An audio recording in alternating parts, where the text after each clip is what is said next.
PM Meena, associate professor in history, government PG college Lalsot. विद्यार्थियों, आज हम BA पार्ट सेकंड का जो मध्यकालीन भारत का इतिहास प्रश्न पत्र है उस पर चर्चा करेंगे। और इसके अंतर्गत आज हम जो मुगल कालीन मुख्य जो साहित्यिक स्रोत है उनके बारे में चर्चा करेंगे। इसमें सबसे जो पहला आता है वो है तुजुक-ए-बाबरी यानी बाबरनामा, और ये बाबर के द्वारा लिखी हुई है, तुर्की भाषा में लिखी हुई है। बाबर जो मुगल साम्राज्य के जो संस्थापक थे वो मध्य एशिया से चलकर भारत में आया था। तो बाबर ने अपने समय की जो भी उसकी जो रणनीति, जो उसके आने का, यहाँ की जो व्यवस्था, यहाँ की सामाजिक, यहाँ की आर्थिक, भौगोलिक, यहाँ की जलवायु, इन सब के बारे में उन्होंने अपने अनुभवों सहित तुजुक-ए-बाबरी में उसका उल्लेख किया है। तो ये जो तुजुक-ए-बाबरी जो बाबरनामा है ये भारतीय इतिहास का एक प्रमुख स्रोत के रूप में है, और विशेषकर मुगल साम्राज्य के संस्थापक के रूप में इसका बहुत महत्वपूर्ण स्थान है। दूसरी जो पुस्तक है वो है तारिक-ए-रशीदी।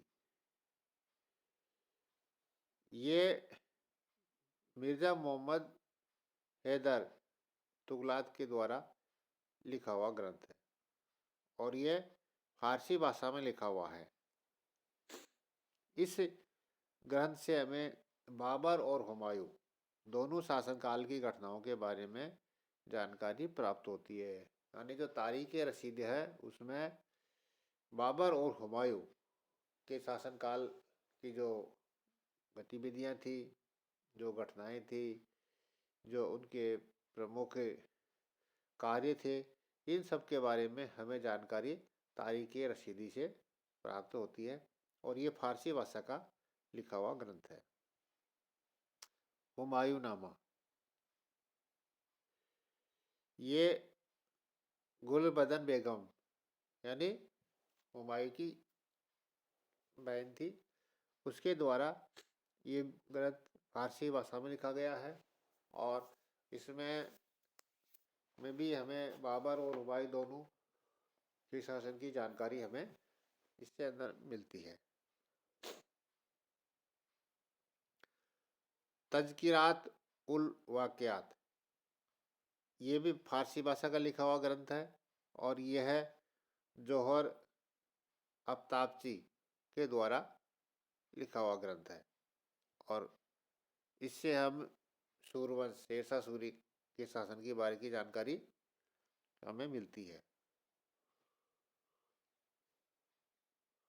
इसीलिए और दूसरे ग्रंथ है जैसे तारिक-ए-शेरशाही जो अब्बास खां शेरवानी के द्वारा लिखी गई है, तारिक-ए-फरिश्ता जो फरिश्ता के द्वारा लिखी गई है,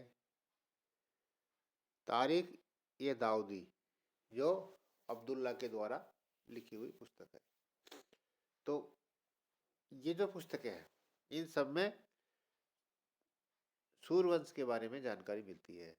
यानी भारत में मुगल वंश के संस्थापक बाबर थे, बाबर के बाद में हुमायूं शासक रहे, और हुमायूं के बीच शासन में यहाँ शेरशाह सूरी के द्वारा सूर्यवंश की स्थापना हो गई थी। तो जो बीच का काल है जिसको हम सूर्यवंश के समय के नाम से जानते हैं, उस की जानकारी हमें इन ग्रंथों के द्वारा मिलती है। फिर हम देखते हैं कि 1555 में पुनः वापिस हुमायूं का यहाँ पर राज्य हो जाता है, और कुछ समय बाद ही उनकी मृत्यु हो जाती है, और उनकी जगह अकबर मुगल बादशाह बनता है। और अकबर के समय की जो हमें जानकारी देने वाले प्रमुख ग्रंथ हैं उसमें एक तो अकबरनामा ही सबसे प्रमुख ग्रंथ है, जो अबुल फजल के द्वारा लिखा गया था, जो अकबर का दरबारी रतन कवि था, जिन्होंने अकबर के शासन की पूरी जानकारी हमें अकबरनामा में मिलती है। इसी तरह उनके द्वारा एक दूसरा लिखा हुआ ग्रंथ और था, आईने अकबरी, जिस ग्रंथ में अकबर की शासन व्यवस्था और उससे संबंधित नियमों और कानूनों का विस्तृत वर्णन मिलता है। यानी आईने अकबरी किस चीज में फोकस कर रखी है, यहाँ की शासन व्यवस्था और उसके संबंधित नियम और कानूनों की विस्तृत जानकारी आईने अकबरी में मिलती है, और ये अबुल फजल के द्वारा लिखी हुई ग्रंथ है। ऐसे जो दूसरा ग्रंथ है तोहफा ये अकबर शाही, जो अब्बास खां शेरवानी के द्वारा लिखा हुआ ग्रंथ है। अगला ग्रंथ है तबकात ये अकबरी, ये ख्वाजा निजामुद्दीन अहमद के द्वारा लिखी हुई पुस्तक है। एक ग्रंथ है मुंतखाब उत तवारीख, जो अकबरनामा जिन्होंने फैजी के द्वारा लिखी हुई ग्रंथ है। मतलब ये दो ग्रंथ है, एक तो है मुंतखाब उत तवारीख और दूसरा है अकबरनामा, ये फैजी के द्वारा लिखा गया है। यानी अकबरनामा दो है, एक तो अबुल फजल का लिखा हुआ है और एक फैजी के द्वारा लिखा गया है। एक है तारीख बदायूं, जो बदायूं के द्वारा लिखी हुई ग्रंथ है। तो इन ग्रंथों में हमें अकबर के शासनकाल की जानकारी मिलती है। फिर जैसे इकबालनामा, जो मोहतमिद खान के द्वारा लिखा गया था, और तुजुक ये जागीर, जो जागीर के द्वारा लिखी गई थी। इन ग्रंथों से हमें अकबर के बाद में जो जागीर शासक हुए थे उनके बारे में जानकारी हमें मिलती है। शाहजहाँ की समय की जो जानकारी हमें मिलती है वो है पादशाहनामा, और यह अब्दुल हमीद लाहौरी के द्वारा लिखा हुआ ग्रंथ है। और जो मध्यकाल जैसे दिल्ली संतुलन की कई ऐसी कृतियां हैं जिसमें चांदायन जो मुल्ला दाऊद के द्वारा लिखी गई थी, पद्मावती जो दामोदर के द्वारा लिखी गई है, मृगावती जो कुतुबुन के द्वारा लिखी गई है, सियासतनामा जो निजामुद्दीन तसी के द्वारा लिखा गया है, नुस्खा ये दिल खुशा भीमसेन के द्वारा लिखी गई, ये मुगल कालीन है। वैसे रस गंगाधर और गंगा लहरी जगन्नाथ पंडित के द्वारा लिखी गई है। हम देखते हैं कि इसी समय महाभारत का बदायूं के द्वारा अनुवाद किया गया, रामायण महाभारत का, और लीलावती का अनुवाद फैजी के द्वारा किया गया है। रसगान ने लिखी है प्रेम वाटिका। तो इस तरह से ये कुछ अपने भारतीय जो साहित्यकार है, भारतीय पुस्तक जो हमें मध्यकालीन भारतीय इतिहास की जानकारी में बहुत सहायता प्रदान करती है, और इनकी सहायता से इतिहास लेखन को एक नई दिशा मिली है। इसी तरह से हम देखते हैं कि इस काल में जो विदेशी यात्री आते हैं मुगलों के समय में, उन्होंने भी अपना समय अपना एक तरह से यहाँ के बारे में लिखा है। तो उसको अगर हम देखें तो मुगल काल में अनेक यात्री भारत आए यूरोप के, और उन्होंने अपने यात्रा विवरण में इस समय की तत्कालीन राजनीति की नहीं, तत्कालीन सामाजिक और आर्थिक स्थिति पर प्रकाश डाला है। जैसे फादर एंथेना मोसेरात, जो अकबर के समय भारत आया था। 1578 ईस्वी में अकबर के दरबार में आया था और उसने अपना यात्रा विवरण में 1580 से 1582 के काल अकबर के दरबार में विस्तृत वर्णन प्रस्तुत किया है। फादर मोसेरात शहजादा मुराद का शिक्षक नियुक्त किया गया था। फादर मोसेरात जिन शहरों को देखा, जिन मार्गों को होकर यात्रा की, उनके बारे में विस्तार से उन्होंने लिखा है तथा उसका विवरण बहुत ही महत्वपूर्ण है। उसने सूरत, मांडू, ग्वालियर, दिल्ली, सोनीपत, लाहौर आदि शहरों का वर्णन किया है। वह लिखता है कि भारत के नगर दूर से देखने में पर तो बड़े सुहाने लगते हैं, किंतु अंदर से देखने तो उनमें सकड़े और बेहतर नजर आते हैं। घरों में खिड़कियां दिखाई नहीं देती है। उनका लाहौर शहर विषयंग वृत्तांत अत्यंत सजीव और महत्वपूर्ण है। उसके अनुसार लाहौर यूरोप के किसी भी शहर से कम नहीं है। मोसेरात को काबुल अभियान के समय अकबर के साथ जाने का अवसर मिला। मोसेरात के अनुसार दरबार की कार्रवाई का रिकॉर्ड रखने की प्रथा थी। राल्फ फिच फिच भारत में 1588 से 91 के बीच रहा है। ये पहला अंग्रेज यात्री था जिसने भारत के लोगों के बारे में, उनकी वेशभूषा, रीति रिवाज के बारे में लिखा है। फिच के अनुसार आगरा एक बहुत बड़ा शहर है। इसमें पत्थर के मकान थे और उनकी गलियां काफ़ी चौड़ी थी। फतेहपुर सीकरी आगरा से भी बड़ा था। ये दोनों शहर आकार में तब के लंदन से बड़े और अधिक आबादी वाले शहर थे। फिच के अनुसार भारत में बाल विवाह की प्रथा एक बहुप्रचलित प्रथा थी। फिच ने स्वयं एक ऐसा ही बाल विवाह बुरहानपुर में देखा। विलियम हॉकिंस जागीर के समय, हॉकिंस एक व्यापारी था और ईस्ट इंडिया कंपनी का कर्मचारी था। वह भारत में 1608 से 1613 तक रहा। वह फारसी भाषा का एक बहुत अच्छा ज्ञाता था। वह जागीर द्वारा दी गई शराब की पार्टियों में आमंत्रित किया जाता था। जागीर उससे बहुत प्रभावित था। हॉकिंस का निम्नलिखित कथन ध्यान देने योग्य है। भारत चांदी के मामले में बहुत समृद्ध है, क्योंकि सभी देशों के व्यापारी अपने सिक्के के बदले में यहाँ से माल ले जाते हैं। चांदी यहाँ आती है, यहाँ से जाती नहीं है। विलियम फिच हॉकिंस के बाद अगस्त 1608 में सूरत पहुंचा, यानी ये भी जागीर के समय में आया था। इसने लॉर्ड जनरल नामक एक ग्रंथ लिखा। फिच ने हिंदुस्तान के 3 प्रमुख व्यापारिक मार्गों का विस्तार से उल्लेख किया है। एक तो था सूरत आगरा अहमदाबाद लाहौर काबुल मार्ग।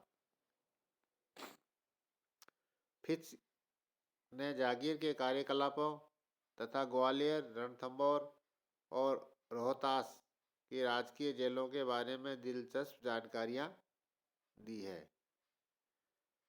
जागीर के समय में ही John Jourdain, Nicholas Downton, Nicholas Withington, Thomas Coryat, ये विदेशी विद्वान भी भारत में आए थे और उन्होंने अपना जो यहाँ के बारे में देखा वृत्तांत अपने ग्रंथों में लिखा है।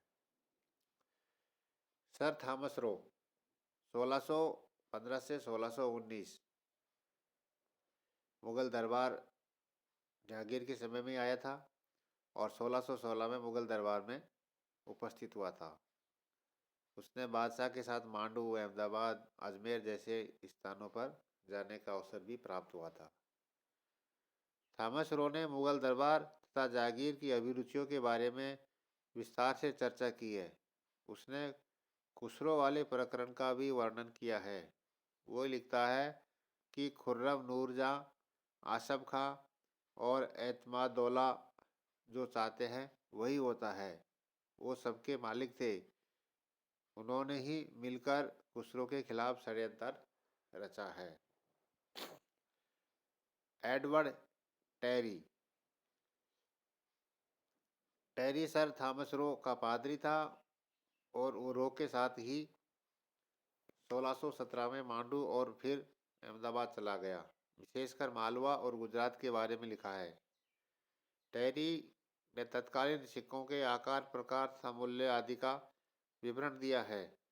जो सोने चांदी बाहर से आता था उसे गलाकर और साफ करके उस पर शाही मोहर लगा दी जाती थी।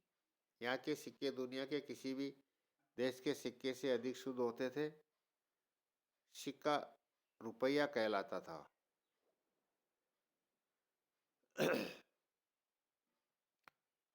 पियाजो देलवा ये भी इटालवी यात्री था और 1622 ईस्वी में भारत की यात्रा की थी।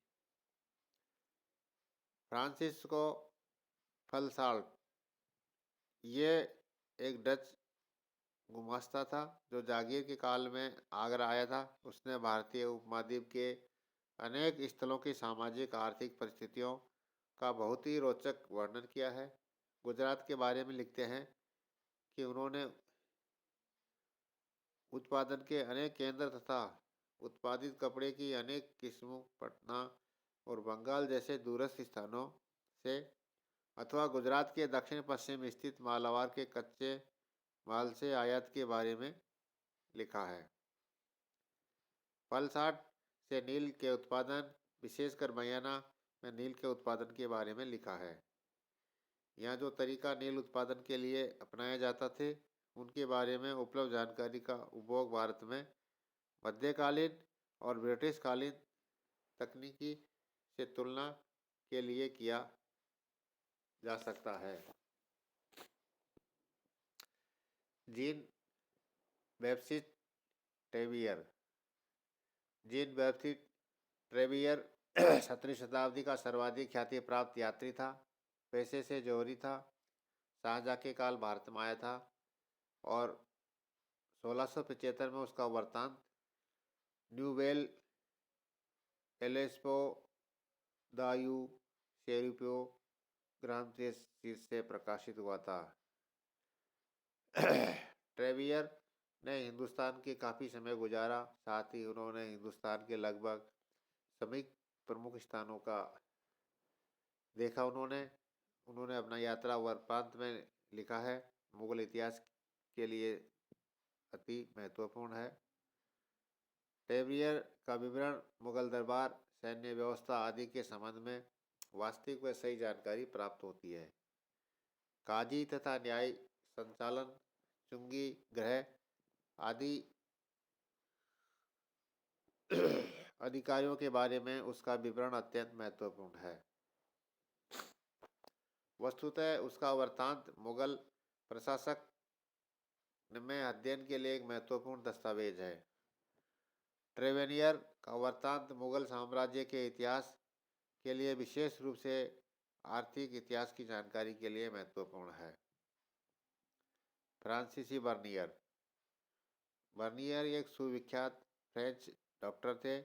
1658 के प्रारंभ में सूरत पहुंचा। हिंदुस्तान में उसने दूर दूर की यात्राएं की। बर्नियर का हिंदुस्तान आगमन ऐसे समय में हुआ है जब शाहजहाँ के बेटों में उत्तराधिकारी के लिए युद्ध चल रहा था। उसका यात्रा वृत्तांत travels in the Mughal empire प्रकाशन 1670 के लगभग हुआ। बर्नियर का यात्रा विवरण बहुत ही रोचक और व्यापक है। उसने न केवल हिंदुस्तान तथा मुगलों के तौर तरीके तथा परंपराओं, विद्या और ज्ञान के स्रोत तथा उनके जीवन के लक्ष्य तथा कार्यकलापों का वर्णन किया है, बल्कि उनकी विविध प्रकार के तथ्यों से भी पुष्टि करने की कोशिश की है। बर्नियर ने राजतरंगिणी पर आधारित कश्मीर के तथा महत्वपूर्ण स्थानों का संक्षिप्त इतिहास का वर्णन भी उनके द्वारा लिखा गया है। उन्होंने भारत के शहरों और प्रदेशों के बारे में भी काफ़ी कुछ लिखा है। बर्नियर के अनुसार विदेशी वस्तुओं का व उत्पादन की आपूर्ति होने के बाद हिंदुस्तान संसार भर के सोने और चांदी का एक बड़ा भाग अवशोषित हो जाता है। इनके अलावा और भी विदेशी यात्री आए थे, जैसे निकोले कॉन्टी, ये इतालवी यात्री था, और ये विजयनगर साम्राज्य के शासक देवराय प्रथम के समय विजयनगर की यात्रा इसने की थी।